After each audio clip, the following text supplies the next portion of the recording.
2025 লগত সংগতি ৰাখি লোকেল ফৰ ভোকেল শীৰ্ষক টেগলাইনৰ জৰিয়তে কলখাৰ প্ৰস্তুতকৰণ আৰু ইয়াৰ কিছুমান ব্যৱহাৰ সম্পৰ্কে আমি আলোকপাত কৰিব লৈছোঁ। অতীজৰে পৰা ব্যৱহাৰ কৰি অহা এটি খাৰজাতীয় গুণৰ এবিধ দ্ৰব্য। ইয়াৰ স্থানীয় বাসিন্দাসকলে খাদ্য সামগ্ৰী লগতে পৰিষ্কাৰক পণ্য আৰু খেতিপথাৰৰ কীটনাশক দ্ৰব্য হিচাপে ব্যৱহাৰ কৰা হয়। ইয়াৰ সহজ উৎপাদন ব্যৱস্থা আৰু পেলনীয়া সামগ্ৰীক ব্যৱহাৰযোগ্য সামগ্ৰী হিচাপে পৰিণত কৰিব পৰা গুণৰ বাবে স্থানীয় ৰাইজৰ মাজত খুবেই জনপ্ৰিয়। অসমৰ খাৰৰ ব্যৱহাৰ ইমানেই বেছি যে বহুতে খাৰ খোৱা শব্দটি ব্যৱহাৰ কৰে অসমীয়া স্থানীয় বাসিন্দা বুলি বুজাবলৈ। ইয়াৰ ব্যৱহাৰিক সম্ভাৱনা বহু পৰিমাণে বৃদ্ধি পাইছে। এতিয়া আমি কলখাৰ প্ৰস্তুতকৰণৰ প্ৰক্ৰিয়াটো ক'বলৈ ওলাইছোঁ। প্ৰথমতে আমি কলখাৰ প্ৰস্তুতকৰণৰ বাবে ভীমকল লৈছোঁ আৰু সেই ভীমকলৰ বাকলিখিনি এৰুৱাই আমি তাৰ পানীখিনি শুকুৱাবৰ কাৰণে কিছু সময়ৰ বাবে ৰ'দত দি থৈছোঁ এটা পাত্ৰত।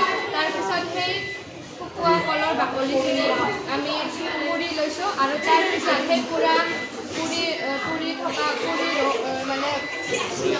ৰৈ যোৱা অংশখিনি আমি 24 ঘণ্টা পৰিষ্কাৰ পানীৰে তিয়াই থৈ দিছোঁ। তাৰপিছত সেই পৰিষ্কাৰ পানীখিনিৰে খাৰখিনি চেকি লোৱাৰ পিছত যিখিনি অৱশিষ্ট তলত ৰৈ যায় সেইখিনিকে খাৰ বুলি কোৱা হয়। খাদ্যবোৰৰ বিভিন্ন ঔষধীয় গুণ থাকে। ঠিক তেনেদৰে কলখাৰৰো ঔষধীয় গুণ আছে। গেষ্ট্ৰিকৰ সমস্যাত ব্যৱহাৰ কৰিব পাৰি। মিঠাতেল আৰু নহৰু মিশ্ৰণ খোৱাৰ পৰা পৰম্পৰা আছে। উচ্চ ৰক্তচাপৰ হ্ৰাস বুলি কোৱা হয়। কলখাৰ মাত্ৰাত পটাছিয়াম পোৱা যায়। ডায়েবেটিছ ৰোগীয়ে খাব পাৰে। ইউৰিক এচিড নিয়ন্ত্ৰণ কৰিব পাৰে। আমি এইখন শ্লাইডত কলখাৰৰ স্থানীয় ব্যৱহাৰৰ বিষয়ে ক'ব ওলাইছোঁ। মাটিৰ গুণাগুণ ৰখাৰ বাবে অসমীয়া ৰাইজে কলখাৰক এচিডিটি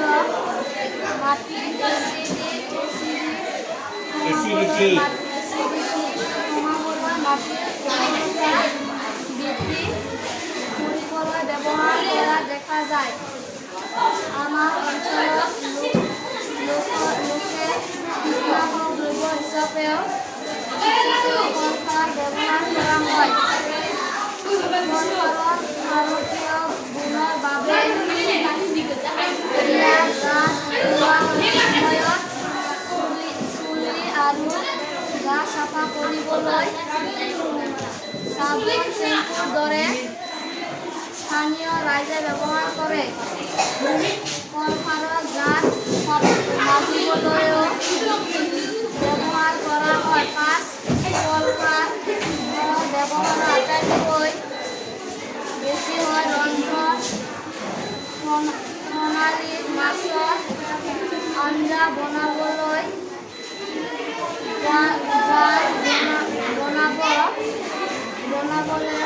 কলখাৰৰ ব্যৱহাৰ কৰা হয়। আমি এইখন শ্লাইডত কলখাৰৰ ব্যৱহাৰৰ সম্ভাৱনাৰ বিষয়ে ক'বলৈ ওলাইছোঁ। স্থানীয় উদ্যোগ হিচাপে কলখাৰৰ উৎপাদন বৃদ্ধি কৰি ইয়াক বজাৰৰ উৎপাদন হিচাপে ব্যৱহাৰ কৰিব পাৰি। ভালকৈ পেকেট কৰি ইয়াক অৰ্গেনিক পৰিষ্কাৰক হিচাপে প্ৰমোট কৰিব পাৰি। ইয়াক আয়ুৰ্বেদিক চিকিৎসা পদ্ধতি ব্যৱহাৰ কৰি ইয়াৰ সম্ভাৰ মুকলি কৰিব পাৰি।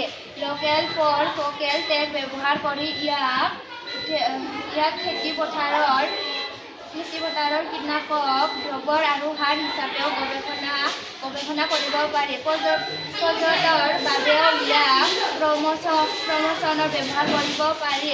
ইক' ফ্ৰেণ্ডলি মডেল হিচাপে ইয়াক কলৰ পেলনীয়া বাকলিৰ পৰা ব্যৱহাৰযোগ্য সামগ্ৰী হিচাপে পৰিণত কৰিব পাৰি।